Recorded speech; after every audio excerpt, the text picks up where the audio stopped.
Voting से पहले बिहार के अंदर रुझान आने शुरू हो चुके हैं और रुझान उस कदर आते हुए दिखाई दे रहे हैं दोस्तों कि एनडीए के प्रत्याशियों को दौड़ा दौड़ा करके भगाया जा रहा है। और ऐसी एक दो तस्वीरें नहीं, बल्क में हर जगह से ऐसी तस्वीरें निकल करके आ रही हैं जहां पर चुनाव होने से पहले ही एनडीए के प्रत्याशियों को गांव वाले किस तरीके से मुंह पर बेइज्जत करके भगाते हुए नजर आ रहे हैं। साफ तौर पर कह रहे हैं जब 5 साल तक चुनाव था तब तो आप पूछने नहीं आए, लेकिन जब विधायकी का चुनाव है तब आप क्या कर लेंगे अगर जीत भी गए तो। दोस्तों ऐसे कई सारे वीडियो हैं जो लगातार सोशल मीडिया पर वायरल हो रहे हैं।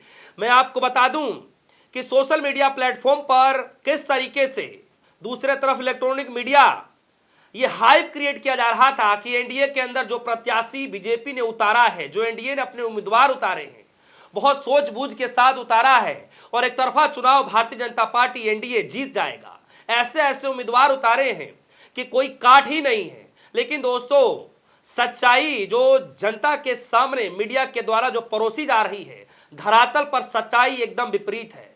दरअसल धरातल पर वही जनता एनडीए के प्रत्याशियों को दौड़ा दौड़ा करके पूछ रही है, मुंह पर सवाल पूछ रही है और कई सारे नारे दे रहे हैं कि भैया गांव से इनको भगाना है और अपने गांव के प्रत्याशियों को जिताना है। इस तरीके से तमाम वीडियो वायरल हो रहे हैं कि एनडीए के प्रत्याशियों के बुरे दिन शुरू हो चुके हैं, रुझान आने शुरू हो चुके हैं।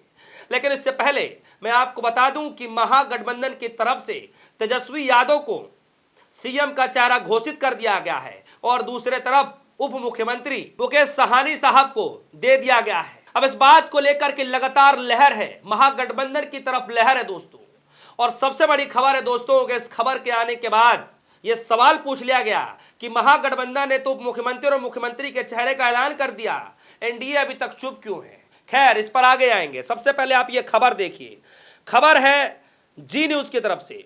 जी न्यूज में खबर लिखाया गया है और देखिए इसमें क्या लिखा गया है। जहानाबाद में एनडीए के प्रत्याशी चंदेश्वर प्रसाद चंद्रवंशी का हुआ विरोध। युवाओं ने पूछा 5 साल में क्या किया आपने। जी हाँ, 5 साल में क्या किया। और दोस्तों बिहार में जो गरीबी की हालत है, बिहार के अंदर जो पलायन की स्थिति है, बिहार के अंदर जो बेरोजगारी की हालात है, ये मुझे बताने की जरूरत नहीं है। और गृह मंत्री अमित शाह ने जो हाल में बयान दिया था, लोगों के अंदर आज भी वही गुस्सा है कि अमित शाह ने कहा कि यहां पर जमीन ही नहीं है कि हम नए नए फैक्ट्रियां बैठा सके। लोगों के अंदर वो गुस्सा है क्योंकि पिछले 5 सालों तक तो यही कहा जा रहा था कि हमें वोट दे दीजिए, हम फैक्ट्रियां बैठा देंगे। इस तरीके से बड़े राग आरापे जा रहे थे। खैर अब जरा वीडियो देखिए, जरा ये वीडियो देखिए, डिस्प्ले पर चल रहा होगा। लिख रहे हैं कि सांसद बना दिया तो भाजपा वाले एक बार नहीं आए और अब विधायक बना देंगे तो कौन आएगा, इसलिए भाजपा भगाओ गांव बचाओ। ये ग्राउंड रिपोर्ट है दोस्तों। अब जरा वीडियो सुनिए कि गांव का एक शख्स साइकिल पर बैठा हुआ किस तरीके से बीजेपी पार्टी के नेताओं के सामने, कार्यकर्ताओं के सामने मुंह पर बेइज्जत कर रहा है। जरा सुनिए। ये आदमी बोलना नहीं आना चाहिए। मेरा काम है कि बाहर भगाना है, गांव को आदमी को लाना है। संसद में जिताया तो यह भी नहीं किया, विधायक बनाएंगे तो कहां से। तो सुना आपने, ये होती है असल में ग्राउंड रिपोर्टिंग। जी हाँ, ये होती है धरातल की सच्चाई जो गोदी मीडिया आजकल दिखा नहीं रहा है। सिर्फ हवा बनाने की पूरी प्रक्रिया चला रहा है कि ग्राउंड रिपोर्ट पर बीजेपी की बल्ले बल्ले है, एनडीए ने झंडे गाड़ दिए हैं, आज तक कोई ऐसा उम्मीदवार नहीं दिया किसी ने जो आज तक एनडीए ने दिया है आज के हालात में। इस तरीके से जो है बहुत एक माहौल क्रिएट किया जा रहा है दोस्तों, लेकिन सच्चाई एकदम विपरीत है। और ये पहली वीडियो है, मैं आपको बता दूं, जानकारी के हिसाब से बता दूं, ये पहली वीडियो है। अब जरा अगली वीडियो पर आते हैं। ये वीडियो देखिए, ये वीडियो है, ये उप मुख्यमंत्री हैं विजय सिन्हा साहब, गांव में पहुंचे हुए हैं। शायद ये उन्हीं का गांव का बताया जा रहा है कि उप मुख्यमंत्री विजय सिन्हा जी का स्वागत हो रहा है अपने ही गांव में। जी हाँ, ये मंजीत घोषी साहब वीडियो डाल रहे हैं और बता रहे हैं, उनके हिसाब से बता रहा हूं। इसमें नारे दिए जा रहे हैं, विजय सिन्हा मुर्दाबाद, लालू यादव जिंदाबाद, वोट चोर गद्दी छोड़, वोट भगाओ देश बचाओ। जी हाँ, जरा सुन लेते इस वीडियो में क्या कुछ कहा गया है। और बड़ा चिंताजनक स्थिति एनडीए प्रत्याशियों के लिए, बीजेपी ने जो कैंडिडेट दिए हैं, एनडीए ने जो कैंडिडेट दिए हैं, बिहार के अंदर होता दिखाई दे रहा है। जरा देखिए।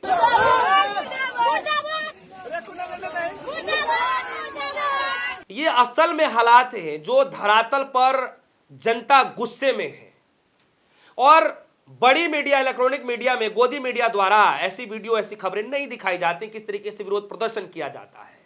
खैर हम जब खबर दिखाते हैं तो हम ना लेफ्ट का दिखाते हैं ना राइट का दिखाते हैं, बल्कि हम दोनों साइड की खबरें दिखा देते हैं। और इसलिए मैं कह रहा हूं आपसे कि अभी तक कम से कम अभी तक तो एक भी खबर महागठबंधन की तरफ से ऐसी नहीं आई कि कोई कैंडिडेट वोट मांगने गांव में जा रहा हो और उसका इस तरीके से भारी विरोध प्रदर्शन किया जा रहा हो और लोग खदेड़ने की जो है फिराक में हो कि 5 साल तक आप कहां थे। ऐसी नौबत अभी तक महागठबंधन के नेता जो है प्रत्याशियों की तरफ से तो नहीं आई दोस्तों, खास तौर पर जब मैं ये खबर बना रहा हूं। आगे आएगा, देखा जाएगा, उस पर मैं खबर बना दूंगा, जरूर बना दूंगा, लेकिन अभी तक ऐसी तस्वीरें नहीं आई। क्या वजह है कि लोग इतने गुस्से में हैं दोस्तों? कई सारी खबरें एक साथ निकल करके आ रही हैं और धीरे धीरे ये संख्या जिसमें भाजपा प्रत्याशी एनडीए के प्रत्याशियों को जो खदेड़ने की जो संख्या है दोस्तों, लगातार बढ़ती जा रही है। ये खबर देखिए, दैनिक भास्कर की खबर है और महज 1 घंटे पहले की खबर है। क्या लिखा गया है?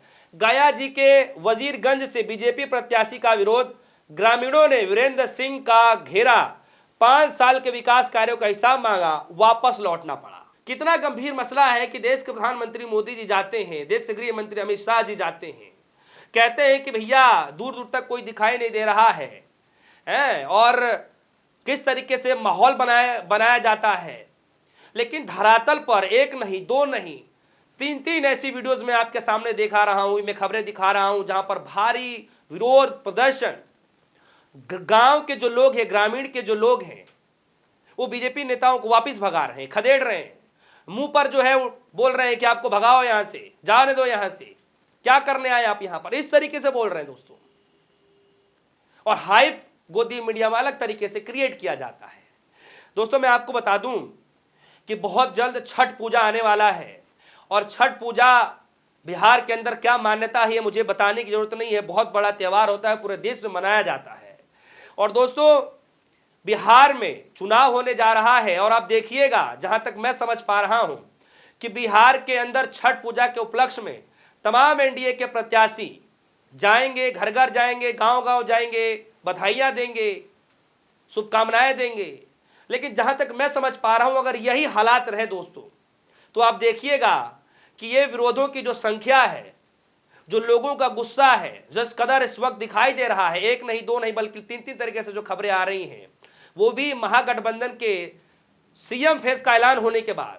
तो सोचिए कि जब छठ पूजा का ऐलान करने जाएंगे और उस वक्त मुझे लगता है कि बल्क में, जी हां, बल्क में ऐसी खबरें बाहर निकल करके आएंगी, तब मैं आपको जरूर खबर दिखाऊंगा दोस्तों। जाहिर सी बात है कि विरोध तो लगातार बढ़ रहा है और विरोध दोस्तों इसलिए भी होता है क्योंकि 5 साल सरकार को मिलता है जनता के द्वारा, जनता 5 साल के लिए चुनती है, लेकिन यही नेता, यही मंत्री उन जनता के पास, उन गांव वालों के पास एक बार पलट करके भी नहीं देखते हैं कि विकास के नाम पर कुछ कर दिया जाए, ग्रामीण लोगों के लिए कुछ कर दिया जाए, कुछ नए स्कूल बनवा दिए जाएं, नई सड़कें बनवा दी जाएं। ऐसा कुछ भी नहीं होता है, ना क्रीड़ा स्थल, कुछ भी नहीं बनवाया जाता है दोस्तों। और ऐसे हालात में जनता के पास सिर्फ एक ही समय आता है, जब वोट देने का समय आता है तब जनता सवाल पूछती है। और वही जनता आज बिहार में जाग चुकी है और तमाम एनडीए के प्रत्याशियों से सवाल पूछना शुरू कर चुके हैं कि हम आज नहीं, पिछले कई बार से वोट दे रहे हैं, आपने हमारे लिए क्या किया है। इसीलिए गांव के लोग ये नारा दे रहे हैं कि बीजेपी को भगाओ, गांव बचाओ। बीजेपी को भगाना है, गांव के लोगों को लाना है, यानी बाहर का प्रत्याशी नहीं चलेगा, गांव का प्रत्याशी चलेगा। इस तरीके से मुंह पर तमाम कैमरे के सामने गांव वाले कह रहे हैं। दोस्तों इस खबर पर आपकी क्या राय है, आप क्या सोच पा रहे हैं, क्या समझ पा रहे हैं? एक तरफ महागठबंधन ने अपना चेहरा दिखा दिया है, मुख्यमंत्री उप मुख्यमंत्री ऐलान कर दिया है, दूसरे तरफ यह भी कहा गया है कि एनडीए अपना उम्मीदवार कब घोषित करेगा, कि कौन होगा सीएम फेस, कौन होगा उप मुख्यमंत्री के चेहरे पर। बहुत सारे सवाल खड़े हो रहे हैं दोस्तों। दूसरी तरफ ये विरोध जो हो रहा है, ये किस हद तक जनता का विरोध होगा, क्या ये गुस्सा वोटों के दिन भी फूटेगा, बहुत बड़ा सवाल है। अगर आपके मन में भी इस पर कोई सवाल हो तो वीडियो कमेंट सेक्शन में जाइए, अपनी राय जरूर रखिएगा। फिलहाल के लिए दीजिए इजाजत। देखते रहिए न्यूज़। धन्यवाद।